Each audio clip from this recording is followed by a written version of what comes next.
whatever they want, and then they can charge the consumer whatever they want. Where's the free market? There is no free market. Very good. I like it. Others? Clarice? I'm Clarice Lichty from Jamestown, and I'm just going to shift this discussion a little bit here. We're all farmers here, represent farm groups, and so we have a vested interest in this food and jobs bill, not a farm bill. And but when I look at your roundtable discussion, it's emphasized on here at the Senate bill a $4 billion cut in SNAP, supplemental nutrition assisted programs, and for the House bill, it's a $16 billion cut in it.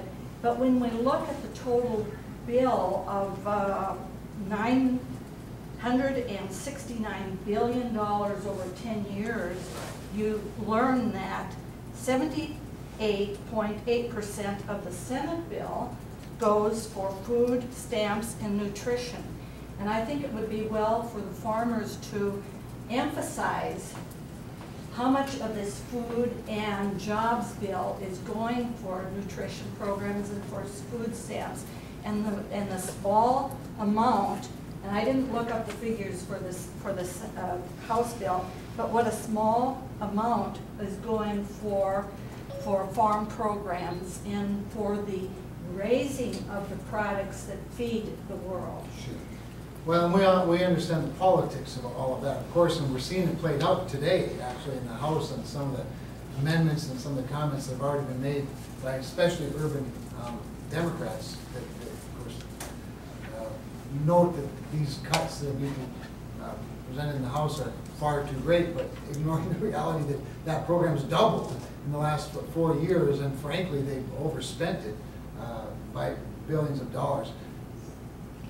But your point of educating the consuming public on just how small a piece of the bill is actually related to commodities, related to agriculture versus nutrition is important, but it's also important to note that without those other things, we have a hard time getting all the votes necessary, right, to pass a farm bill. So, but very good point.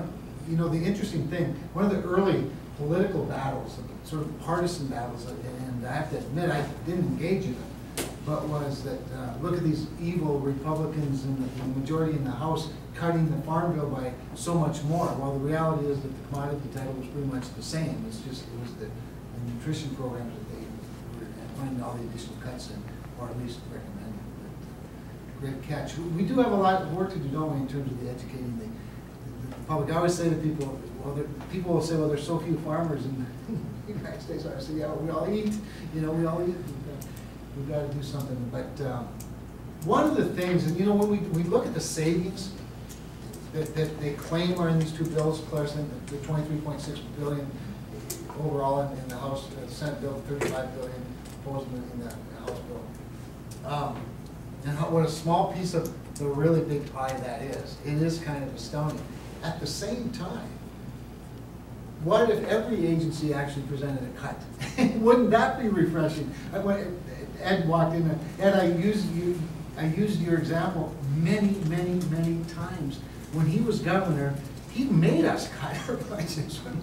We couldn't present these 105% budgets, and cuts were real numbers. They weren't just a percentage of inflation, for example, or a cut in what we wanted. It was actual cuts from the previous numbers. And so I think your point's a good one, and I think, what is it, 2% cut overall that they're presenting? Well, that's, you know, if we can't live with a 2% cut in an economy that where now the debt outpaces the productivity of the country, you know, we're not doing our part. There's even people in North Dakota, my brother being one of them, who emails me and tells me the farmers are getting everything. And it's we need to educate people that this food and jobs bill is for food stamps and for jobs, supposedly. I don't know where the jobs come in. But that farmers are decent people. They aren't out there and hardworking. They aren't out there to grab whatever they can, but they do play a role in the United States in feeding the world. Good, thank you. Great points. Others? Sugar, we just hold our breath. We survived the Senate, we survived the first vote on an amendment this morning in the House. Yeah, the sugar part of it is, it's live now, so, it's kind of hard to discuss it right at the moment Right. because it's an ongoing process. But there's kind of two parts to the sugar program. One is the component in the farm program, which has been working and works well, and basically the sugar industry is just saying just leave it alone and it doesn't really cost the taxpayer any money type of program. The other part of the equation, which is probably doesn't fit this conversation quite as well, is the sugar industry is also an industry that uses energy. And by using energy, we burn coal and natural gas and those type of things. And so the rules and regulations that are filtering down from the EPA, and you probably know about them by talking to coal people or oil people or whatever else, but the same rules apply. And it has the potential to wipe out the industry from that side of the coin, not from the agricultural side, but from the processing side of the industry. And so that's something we really have to be careful of and watch closely and make sure that the EPA doesn't get, we're not against a good, clean environment, but it has to be in an economical and in a way that works for the businesses that we have. And it'll go into other businesses, so we should all be aware of some of these rules as they come out, that they will affect these agricultural businesses. Well, I would say, in my work as Public Service Commissioner, of course, I deal with it every day. I watch the onslaught from Washington and the attack really on our economy every day. But you're right, it's not just the electric generation industry or just the energy producing industry, it's all industrial commercial development. And I've probably learned as much about cap and trade from David Bird as I have, from John Dwyer at the Lignite Council, so I appreciate what you're saying. It drives up the cost of everything we grow and produce in this country and develop, so you're right. I don't think there's any question that, just as Clarice's point that the quote farm bill or the act isn't just about farming, in fact, it's very little about farming, neither is it all there is to farming. Farming's about a lot of other things, not least of all business that hires people, that borrows money and has to pay it back. And we should get some input from the lenders here in a little bit. But it's also, it's also going to be environmentally compliant and all of those things, safety regulations, all kinds of things impact. So appreciate that, Paul.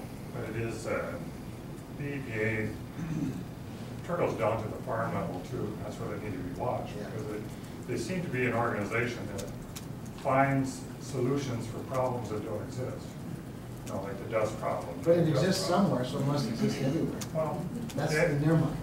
Yeah, but if you look at the egg dust problem, when their monitors are by the coal mines in Wyoming, they're not North Dakota.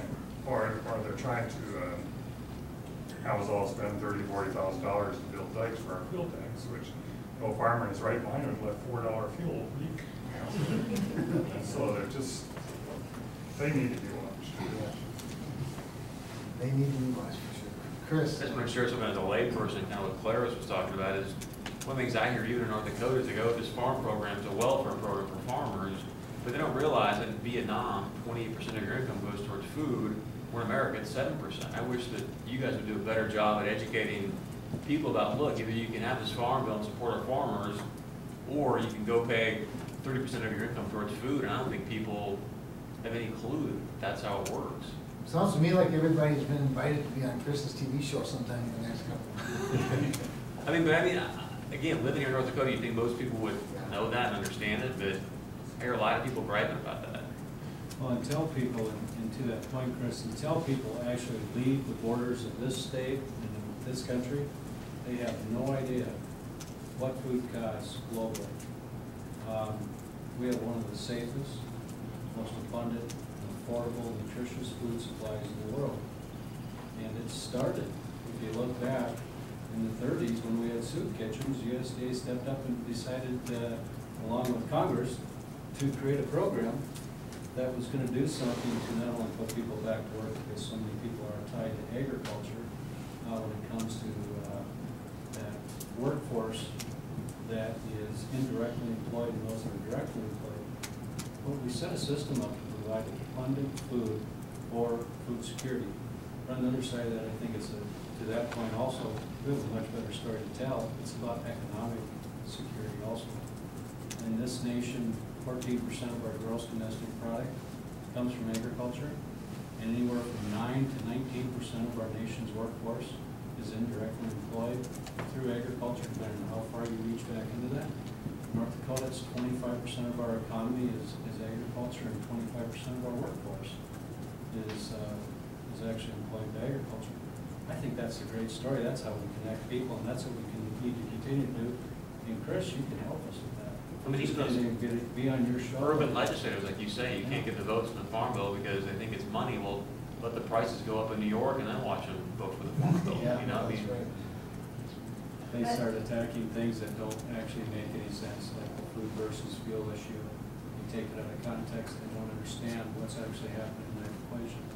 I think also we have to emphasize the high capital investment farmers have in their business, and then on the flip side, the high risk that farmers have.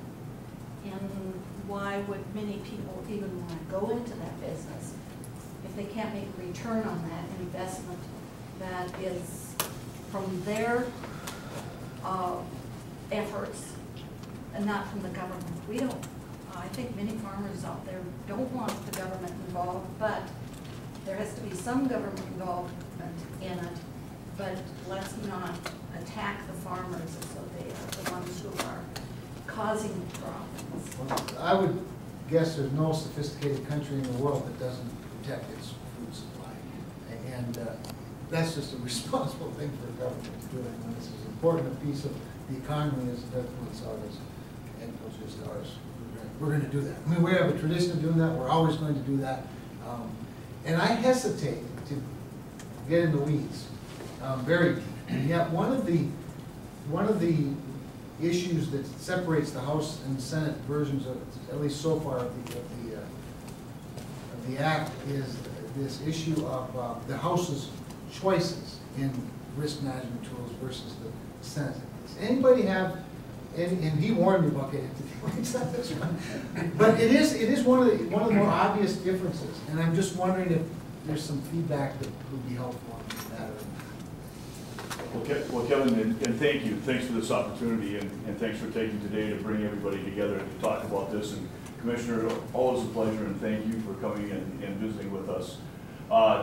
When you take a look at the Senate bill and the ARC program and supplemental insurance, those are two areas that are taking care of kind of supplementing crop insurance as it is and giving us the opportunity to cover shallow losses.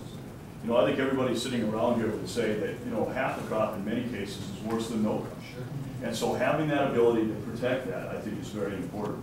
One of the things about the target price system over in the House is just, if those target prices get set abnormally high in certain cases, you could have market distortions. And so you're going to shift production from one place to another. And I think that doesn't go with the market style and the market approach that I think all of agriculture enjoys and would like. And so that's one of the things that I think we need to be very careful of. Very well said.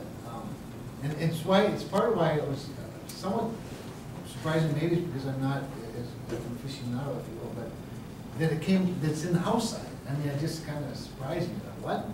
These are the Brian disciples? I missed that one. But anyway, lenders, what are you looking at? I think the crop insurance is the main risk factor out there protecting the bottom line, but you know, that gets a wide review too from a lot of guys. Some think it's overprotected and is driving up land prices and that too far because of the guaranteed revenue. And so it's like one hand feeds the other, and you can't have all the right answers. Well, that's right. I used to have a friend who used to say, we're just striving for perfection. We're just striving for perfection. We never get there, but it's worth striving for. You know, Kevin, you know, you talked about driving land prices, but we had this discussion this morning. And land prices are probably terribly inflated. However, if you look at cash rent in our area, 15 years ago, let's call it Red River Valley, you were probably paying $65 to $100 an acre. On that same acre, you were probably paying about $23 to $28 for your fertilizer, for the wheat, barley, corn.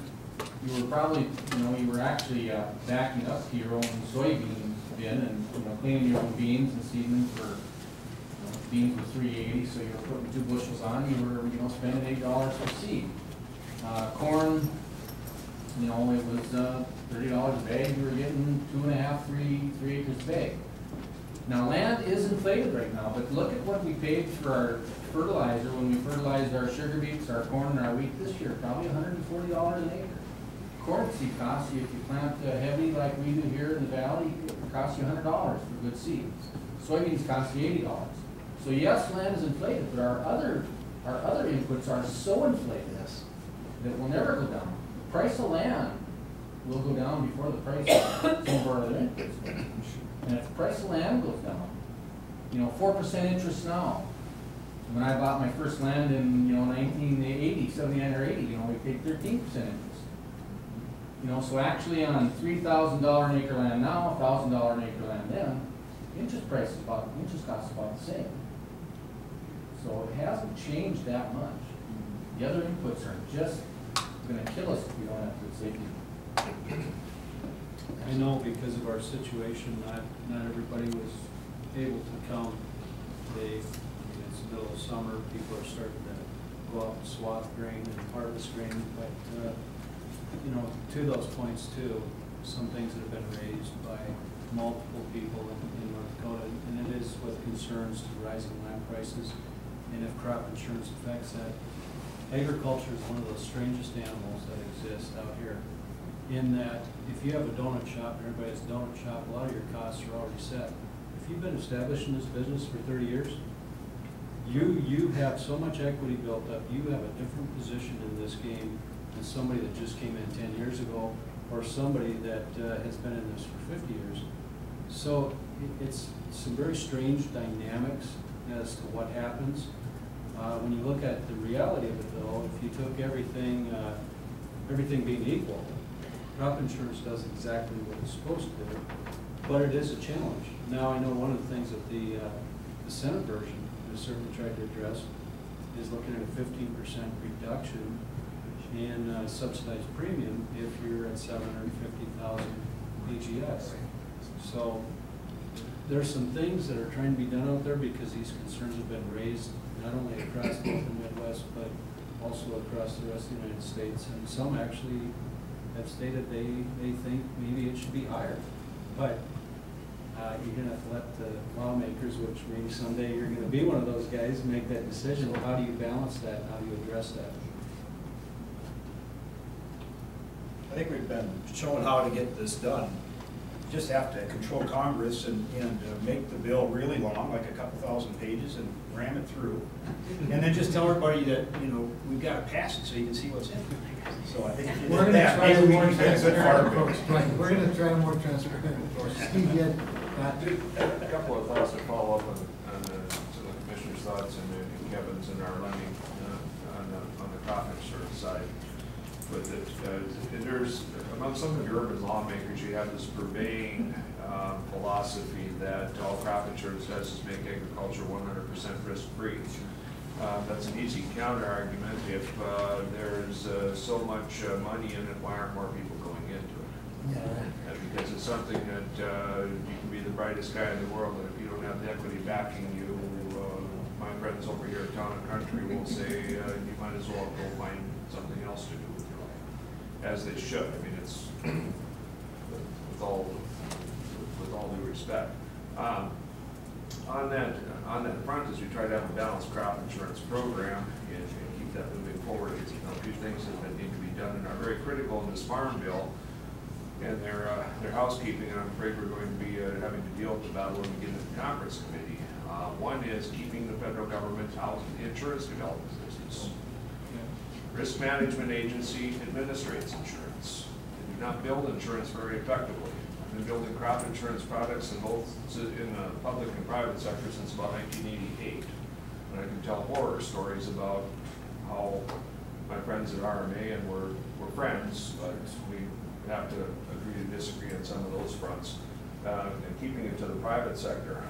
In 2000, when Congress passed the Ag Risk Protection Act, they implemented a section in the law called Section 508H, which was basically nothing, no magical, just a number, but it directed the private sector to build crop insurance and to get products on the ground faster, because they're recognizing, Congress had the foresight to recognize there was risk dynamics were changing at the farm level, and RMA was not being as responsive. Fast forward to the 2007 Farm Bill, North Dakota grain growers and a lot of commodity groups worked to strengthen 508H by letting the producers have a voice in it with the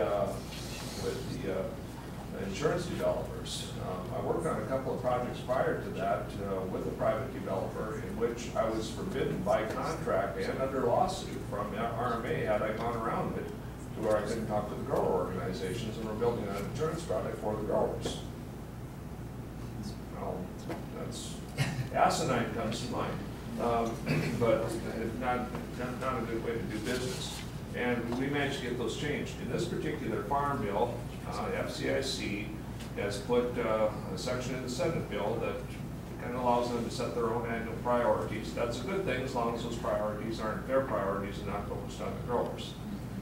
RMA managed to, or somehow language managed to get in that basically allows RMA to move back into the insurance development business.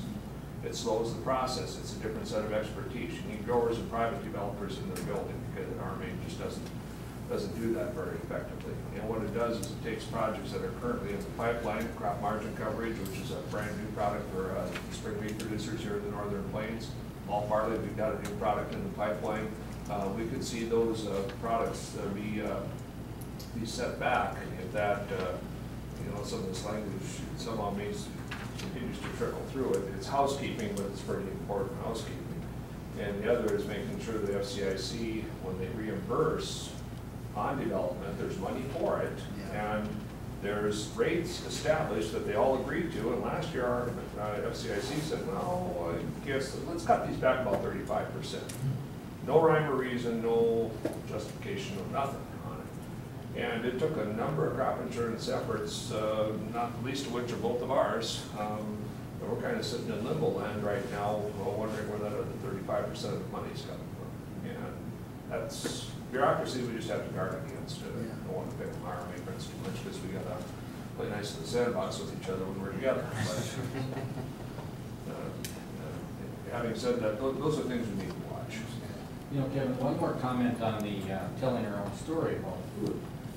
I've been in the Farm Bureau for years, corn growers, we yelled at the top of our lungs about our safe supply of food, and it only takes one article from the Grocery Manufacturers of America in the Washington Post to derail everything. It's all commodity prices in our food, when in fact we know that we add some to it, but it's transportation, it's packaging, it's manufacturing, the people do need to know where their food comes from. It doesn't come from the store. It comes from our cattle, it comes from our fields. Well, we have the same discussions in the energy industry. One of the most common comments. That's why somebody said, I don't remember who it was, said, well, there's wait till prices go up in the store in New York. I always think, you always hear this thread out in western North Dakota that one of these days all the coal-generated power plants are going to go down on the same day, by accident or something, and demonstrate to people where electricity comes from. Well, like I said earlier on the radio, I've never had anybody yet come to a hearing opposing the oil pipeline that didn't use gas in the car to get there. And so, it's just the kind of way it is. It's the education process is sometimes not what it is. Kevin, one part about this education, my wife and I were involved with ag in the classroom a number of years ago, and it was very clear. You get these kids when they're 8 years of age, because in 10 short years they're going to vote for you or against you.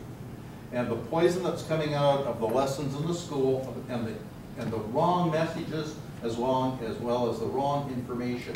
It's absolutely unbelievable. And that's where we have to get in. You know, Doug, you've done a great job working on that aspect. I've been following that closely. But it's ag in the classroom, and the commodity groups need to be there. You know, at the fair, the Ag Education Center is absolutely the center of the fair right now. It's always full. Those kids are in there and they're excited, but they're all not there. Only a small portion of the children in the area are there. Given that we have now been doing this for an hour, and I want to honor this gift of your time. I do want Ed, who taught me early on, you learn more by listening than talking. Ed, do you have any thoughts, especially, I guess, on what you've heard so far, and probably any insights back in your old stomping ground in DC about how it's what we expect out of the House and ultimately the reconciliation process? Sure, and thanks, Kevin, for the invitation. Sorry I came in late, but I missed all the good stuff. Not at all. I think as we walk through the new Farm Bill process, it's we're seeing the markups going today, yesterday, and I suspect that a bill will be crafted in the House that will pass the Agriculture Committee. It's going to stop there. I don't expect that you'll see anything on the floor, anything getting going on at all this year, especially before the election.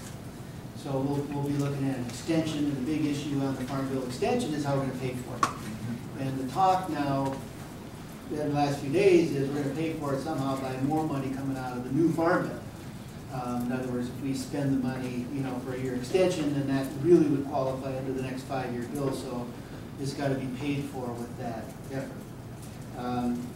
That'll be a big battle, and one that we're all going to have to watch out for, because really, if Congress can't get their work done and they extend that bill for another year, I think it's it's not agriculture's fault, that they only work 80 days a year. And maybe they ought to get some of this legislation done. So I think we just have to be careful that it's not taking too much out of the hide of agriculture for the work that they did not do. A couple of observations in the issue. I think in this conversation about agriculture and its importance and the education of the public is something that we all need to engage in, something we talk about all the time. But I found it interesting, and I think Doug mentioned earlier, you get out of the country and you find out what food is all about. But the thing that I found most interesting is the position of the United States agriculture sector in the global marketplace is something that we very much need to understand the taxpayer support for that. And one example is 50% of the food aid, 50% of the food aid in the world today comes from the United States. Sure. Ask anybody if they know that. They don't. But we're asked to do more because we do more. And that's a message that we need to continue to go for. Simply put, I think the Farm Bill legislation has a great parallel to what happened in energy in this country. We have to be careful of the vagaries of disease and weather and soil conditions, all of which you guys know more about than I do. But we have to be aware of how that happens, so that through no fault of the agriculture operator or a farmer or rancher, you can have a disaster in your crop will fail, your prices can go down on a global basis, whatever the case may be. And it isn't a bad operator, it isn't something we did wrong, it's something outside factors that influence it. And if we don't have a safety support system in our agriculture arena, we chase our production offshore. And what we don't want to do is be dependent on food with other countries like we are in energy today. And I think that's the most important basis of the agriculture program that people just don't quite understand, as we say, well, we're just handing out checks to farmers, and that might be some kind of support system that isn't fair. I think we have to look at the long-term global issues here of the importance of agriculture. We're also looking at on a global basis, huge increase in population, 80 million people a year, new people in the world. We have declining production values in most countries of the world. And that slack is going to be picked up by, again, it's going to be on the backs of American farmers and ranchers. We're going to have to step up and increase